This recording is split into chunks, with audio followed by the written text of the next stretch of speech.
देवभूमि उत्तराखंड में आस्था और विश्वास की रक्षा को लेकर मुख्यमंत्री पुष्कर सिंह धामी ने एक बड़ा कदम उठाया है। कांवड़ यात्रा से ठीक पहले राज्य सरकार ने ऑपरेशन कालनेमी शुरू कर दिया है, जिसका असर भी अब दिखने लगा है। एक रिपोर्ट के जरिए आपको ऑपरेशन कालनेमी के बारे में बताते हैं। देवभूमि उत्तराखंड जहां हर सांस में बसती है आस्था, जहां हर कदम पर रचता है सनातन, लेकिन इसी आस्था की धरती पर कुछ नकाबपोश ढोंगी धर्म के वस्त्र पहनकर विश्वास को छलने में जुटे हैं। ऐसे समय में मुख्यमंत्री पुष्कर सिंह धामी ने ऑपरेशन कालनेमी का बिगुल बजा दिया। ये एक ऐसा अभियान है जो धर्म के नाम पर धोखा देने वालों को बेनकाब करेगा। मुख्यमंत्री ने साफ निर्देश दिए कि जो फर्जी साधु धार्मिक वेश में जनता को गुमराह कर रहे हैं, विशेष रूप से महिलाओं को निशाना बना रहे हैं, उनके खिलाफ बिना देरी के सख्त कार्रवाई हो।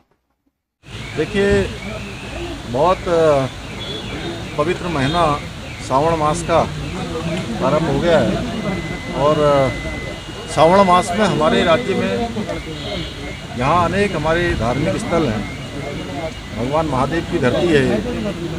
वहीं माँ गंगा का जल लेने पूरे देश भर से कई करोड़ों की संख्या में शिव भक्त कांवड़िए आते हैं। धार्मिक आस्थाओं का ये हमारा प्रदेश है, देवभूमि है।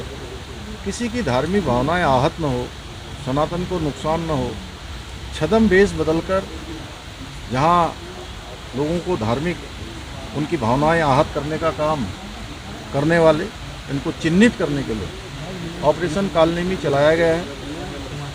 और ये एक सर्च अभियान भी होगा। हमारा पूरा प्रशासन इसमें पूरी तरह से ऐसे लोगों को चिन्हित करेगा जो लोग अपना वेश बदल के लोगों की धार्मिक भावनाएं आहत करते हैं, उनको ठगने का काम करते हैं, भ्रम का काम करते हैं, उनके खिलाफ कार्रवाई करी जाएगी। बता दें कि रामायण के अनुसार कालनेमी एक राक्षस था। राम और लक्ष्मण की शक्ति का पता लगाने के लिए रावण ने उसे भेजा था। राम रावण युद्ध के दौरान लक्ष्मण घायल होकर अचेत हो गए थे। उस वक्त हनुमान जी उन्हें बचाने के लिए संजीवनी बूटी लाने हिमालय पर्वत की ओर जा रहे थे। इस दौरान रास्ते में कालनेमी असुर ने एक साधु का वेश धारण कर उनको भ्रमित करने की कोशिश की थी। वहीं त्रेता युग के बाद अब कलयुग में भी कई नकाबपोश ढोंगी धर्म के वस्त्र पहनकर लोगों के विश्वास को छलने में जुटे हैं। इसी को देखते हुए उत्तराखंड सरकार ने ऑपरेशन कालनेमी शुरू किया। सरकार के इस फैसले का साधु संतों ने भी किया भव्य स्वागत। हमारे माननीय मुख्यमंत्री जी को बहुत बहुत आशीर्वाद साधुवाद।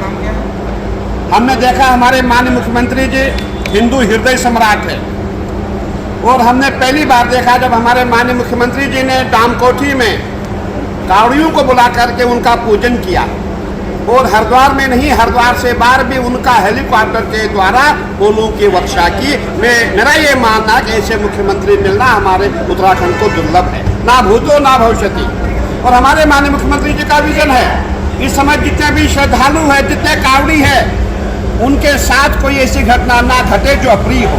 और माननीय मुख्यमंत्री जी ने जो विजन शुरू किया है, सबसे बड़ी बात है, जब भी हमारे सनातनियों का कोई भी पर्व शुरू होता है उस समय कालनेमियों की संख्या बढ़ जाती है और कालनेमी भगवा पहन करके लोगों को लूटते हैं, ठगते हैं। इसीलिए पूरा प्रयास किया जा रहा है कि जो भी कालनेमी है उनको तुरंत चिन्हित करके पुलिस के हवाले किया जाए। और हम जितने भी संत महात्मा, जितने अखाड़े हैं, हम सब माननीय मुख्यमंत्री जी के साथ है, माननीय मुख्यमंत्री जी के निर्णय के साथ है। और कालनेमी पर अखाड़ा परिषद ने हुंकार भरी है कि कालनेमी का समर्थन करके मुख्यमंत्री के हाथों को मजबूत करेंगे, उनके उद्देश्यों को पूरे देश के अंदर भेजेंगे।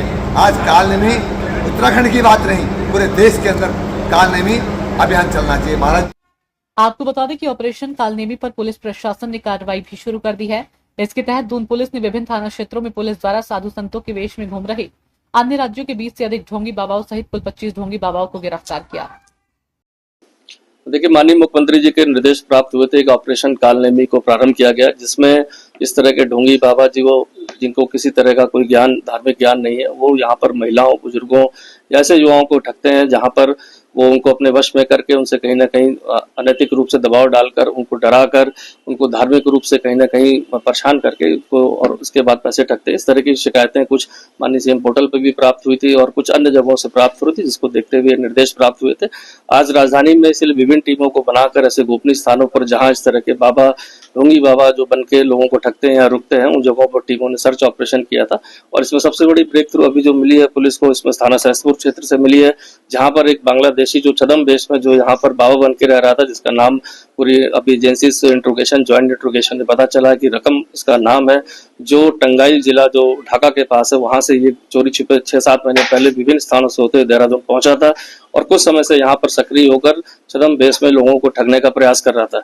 अभी भी हमारी टीमें इंट्रोगेशन उसमें कर रही है, बट अभी तक जो वेरीफाइड हुआ है उसके हिसाब से उसका वहां का निवासी होना पाया गया है और विभिन्न एजेंसी से पूछताछ कर रही है। साथ ही साथ विभिन्न थाना क्षेत्रों में भी करीब 24 लोग को अभी हिरासत में लिया गया है, जो विभिन्न स्थानों पर ढोंगी बन के, बाबा बन के जो है लोगों को ठगने का प्रयास करते हैं। इसमें एक जगह इंट्रोगेशन मेरे द्वारा भी की गई, जहां पर मौके पर पहुंचकर तो बताया गया कि कहीं भी कोई इस तरह की नॉलेज नहीं है, ना कोई सनातनी धर्म से जुड़े हुए हैं, ना किसी संस्था से जुड़े हुए हैं, बट वेश धारण करके, चूंकि इस समय पावन कावड़ यात्रा भी शुरू हो गई है, 4 धाम यात्रा चल रही है, तो उसका सहारा लेकर ऐसे लोग, बाबा लोग सक्रिय थे। अभी तक 25 लोग को इसमें हिरासत में लिया गया है।